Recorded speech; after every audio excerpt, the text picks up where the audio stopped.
মেঘনাদজার ও ইরানকে ঘিরে মধ্যপ্রাচ্যে উত্তেজনা বাড়ার মধ্যেই অবস্থান বদলাতে শুরু করেছে যুক্তরাজ্য।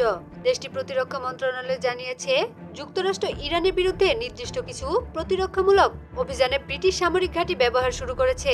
এর মূল লক্ষ্য মধ্যপ্রাচ্যে ইরানের ক্ষেপণাস্ত্র নিক্ষেপ প্রতিহত করা এবং মিত্র দেশগুলোর নিরাপত্তা নিশ্চিত করা।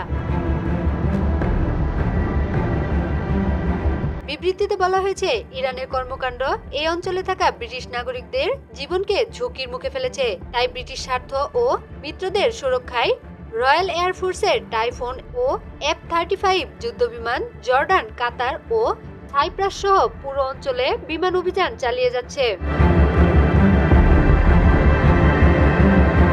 এছাড়া অতিরিক্ত নজরদারির জন্য একটি মার্লিন হেলিকপ্টারও মধ্যপ্রাচ্যের দিকে পাঠানো হয়েছে।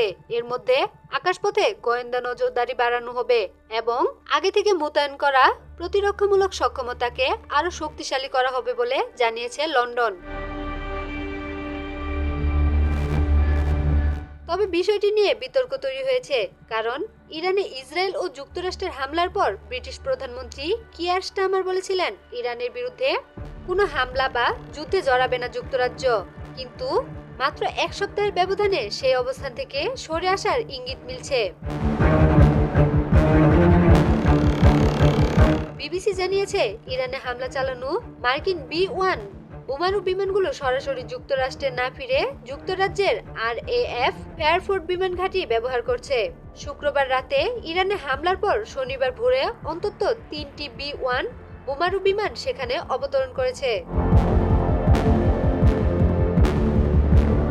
এদিকে ব্রিটিশ নৌবাহিনীর বিমানবাহী রণতরী HMS প্রিন্স অফ ওয়েলসকেও উচ্চ সতর্ক অবস্থায় রাখা হয়েছে।